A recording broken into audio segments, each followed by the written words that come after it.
એક નવો મુદ્દો એમણે કાઢ્યો છે કે અમારે નવસર્જન કરવું છે. હું પ્રમદીનો વિચારું છું કે કરશે હું.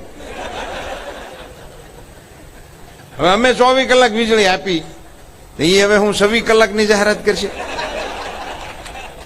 કરશે હું એમ મને એમ થાય. આ પાછી ઠારશે મને તેવું લાગે. નવસર્જન કરે શું પણ એમ આપણે 24 કલાક આપી દીધી, હવે શું કરે? આને કોઈ કહેતું નહીં હોય કે આપણે ઉભે પાટે સીડ્યા છીએ. એટલે નિરાજે બે જણા કોઈક ઓળખીતા હોય ને તેને સા પાણી ઘરના પાઈને એને પૂછજો કે આપણે નવસર્જનમાં લખાવવાનું છે શું. આપણે કેવું પડે ને, કઈક તો કેવું પડશે ને ભાઈ. ભાઈ આપણે નર્મદાનું પાણી ગમે કેમ પોગાડી દીધું, તો તમે બળ કરીને જો કે અમે ગંગાનું લાવશું. હા ને બે ગંગાજળ એમ ઓલું ત્યાં આપણે ઓલા પધરાવા જવા ફૂલની વિધિ બંધ થાય, અહીંયા ચાલુ કરો. અમે 7000 હેન્ડપંપ ગયા વર્ષે કર્યા હતા, આ વખતે અમે 8000 હેન્ડપંપ કરવાના છે. આ ધારાસભ્યો બધા ભાગશાળી છે, એને કોઈને અત્યારે એવી આવી કોઈ નોબત આવતી નથી. મેં હેન્ડપંપના ઉદઘાટન કરેલા છે. બોલો ડેન્કી 200-250 ફૂટનો દાર હોય, 8 આની શેડીનો હરિયો હોય, 3 જણા ટીંગાઈ તેથી ડેન્ડીકો હેઠો આવે. એ પાણીની એ સુવિધાઓ પાણીની હતી. ટેન્કર આવતા હતા તીનોડી વાળા, ચારે બાજુથી ઝલકાતું ઉપડે ને ગામના પાદરમાં આવીને ઊભું રાખે, હાથ પાડે, પાણી ભરી જઈજો, ટેન્કર આવ્યું છે. આખા ગામની બેનું ભેગી થાય હાંડા લઈને. એ આખા ગામની બેનું 3 નળ હોય, કોણિયું મારવાની પ્રેક્ટિસ હોય, ભરી જાય. બાકીના આવે થઈ રહ્યું ખાલી છે. અહીંયા તમે મીણબત્તી લઈને નીકળો, કોઈ જડે તો મને કહેજો આ વખતની ચૂંટણી. ભાઈ રાઘવજીભાઈ, આમ તેને બધા આરસી જ કહે છે ટૂંકા નામથી, એટલે એ ઉમેદવાર છે પણ અત્યાર સુધી એ અણવર તો હતા જ. હા, એટલે આ ચોથો ફેરામાં ઈ મોર થયા છે એવું જ. આમ આપણામાં રિવાજ પ્રમાણે બેન પછી ચોથા ફેરામાં આગળ થાય. આ ભાવના બેન ઉદાર, એને ભાઈ રાઘવજી મોર કર્યો છે, એટલે એમ કઈ વિશેષ મારે કઈ કહેવું પડે એવું ઉમેદવાર સંબંધી મને લાગતું નથી. મારા ધ્યાનમાં કાલ પમદી જ આવ્યું. આપણે 18 તારીખ પછી આ રાજ્યમાં એવી વાતો કરી શકશું, કાંઈ વીજળી નથી, પાણી નથી, વિકાસ નથી, ઉદ્યોગ નથી, ધંધા નથી, રોજગાર નથી, કોઈ આબરૂ નથી. આવું આપણે 18મી તારીખ પછી વાત કરશું તો સારા લાગશું. પરિણામ તો જે આવવું હોય આવે, પણ 18 તારીખ આ લોકો એ મુદ્દા ઉપર ચૂંટણી લડે છે. બોલો, એ કે છે કઈ છે જ નહીં. હવે કાંઈ ન હોય તમે કી ભાઈ અમે 24 કલાક વીજળી આપી છે, તમે એમ કહો કાંઈ નહીં, સડો થાંભલે ને પકડો.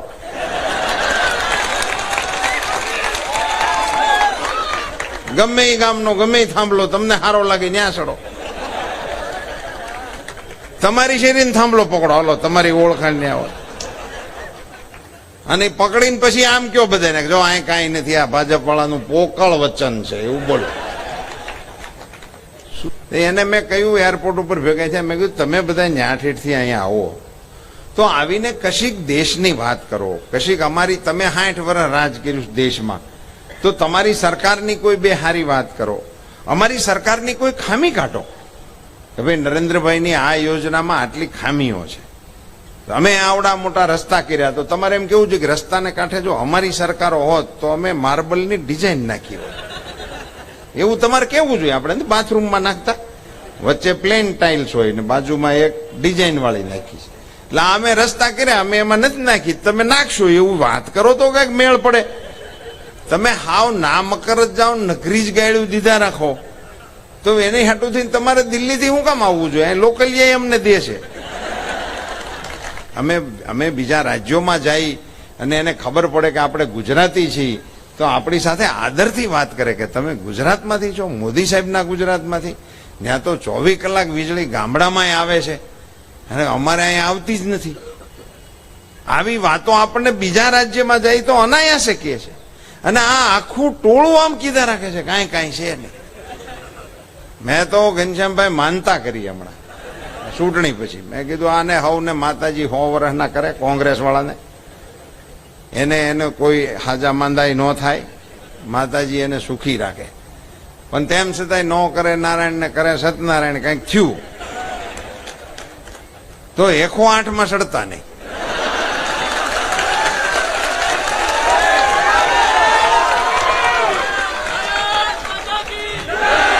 એ તો અમારું કરેલું છે ને, એ તો અમે કર્યું છે.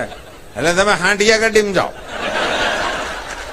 એ હાંડિયો લીમડો ખાતો જાય, તમારો દર્દી ને ભલે પછી ત્રાપજ થી પાછું આવવું પડે. આવો કોણ તમે? નરેન્દ્ર મોદી દેશનો ડંકો દુનિયામાં વગાડે, એના વિશે તમે ગમે તેવું લખો. અને લખવા વાળા કોણ છે? અને ગામમાં કોઈ ઉધાર માવા દેતું નથી. એ મોદી સાહેબ વિશે લખે. સાહેબ, આ નરેન્દ્ર મોદી આપણા મુખ્યમંત્રી હતા, અમેરિકા એને વિઝા નહોતું આપતું. આજે નરેન્દ્રભાઈ વડાપ્રધાન થયા, અહીંથી અમેરિકાના પ્રવાસની ઘોષણા થાય, એરપોર્ટ થી તે વ્હાઇટ હાઉસ સુધી લાલ જાજમ પાથરીને પધારો મોદીજી, પધારો મોદીજી. અને સોશિયલ મીડિયામાં કોકે ચાલુ કર્યું છે એ લોકોએ કે આ બધા ભાષણો કરે છે ભાજપ વાળા, એ બધા અમારી નિશાળું ભણેલા છે. વાત હાચી એની, તેથી તો એની જતી હતી નિહાળ્યું. પણ નિહાળ્યું હતી તમારી, પણ નળિયા વિનાની મોટા ભાગની. વાદળા થઈને ડંકો વગડી જતો, આમાંથી ઘણા એનો લાભ મળેલો છે. વાદળાનો ડંકો, બોલો નિહાળમાં આવું ટાઈમ ટેબલ છે હવે ક્યાંય? અમે એવા લાભ લીધેલા છે. વાદળાનો ડંકો, સાહેબ કે જાઓ બાર ગામ વાળા ઉપડો. તમે પાછા ફાઇટ કે મેની રાહ જોઈને બેસી, એટલે ઘેરે તો પલ્લી ન જ જાય. પણ પડાળમાં નિહાળ્યું નળિયા જ નહોતા. લીમડો હોય મોટો, ગામના બધા છોકરાને ભેગા કરીને એની સાંયે ભેગા કરીને બેહારી દે, પછી મોપાટ ઉપાડે. એ કેમ થાય એકડે એક, એવી ધીમા ઢાળની HMV કેસેટું ચડાવતા, અને પછી એને ઓટો મોડ ઉપર મૂકી દે. હવે આ ઢાળે હોય પૂગે તો ડંકો પડી જાય. રિશેષ આ હાલતું હતું કે નહોતું હાલતું એ મને કહો તો. આને કોણ સમજાવે? એટલે ત્યાં ઘેરે પૂછશે ક્યાંય ગયા હતા, એ તો વ્યવહારની વાત છે ને. તમે રાબેતા મુજબ એમ કહો કે તો રાજકારણની સભા હતી, એમાં તને કઈ ખબર ન પડે. એટલે એ 12 મહિના તમારું જે હાલતું હોય એમાં મને કઈ વાંધો નથી, એને હું વીખવાના મતનો નથી, એમાં મારો ટેકો છે તમને. પણ આજે તમારે એમ કહેવાનું નથી.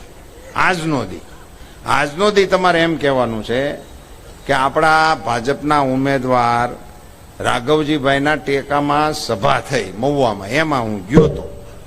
અને એમાં વરુણ પટેલ ઈ આવ્યા હતા અમદાવાદથી, આપણા ધારાસભ્ય ભાવનાબેન આવ્યા હતા. એને પોતે કીધું કે રાઘવજી હારા માણસ. એટલે તો હદ થઈ ગઈ કહેવાય ને, આટલા વર્ષ હારે રહ્યા પછી કહે તો બહુ કહેવાય. એનાથી મોટું સર્ટિફિકેટ જ ન હોય. એટલે માણસ કસોટીમાંથી પાસ થઈ ગયો કહેવાય.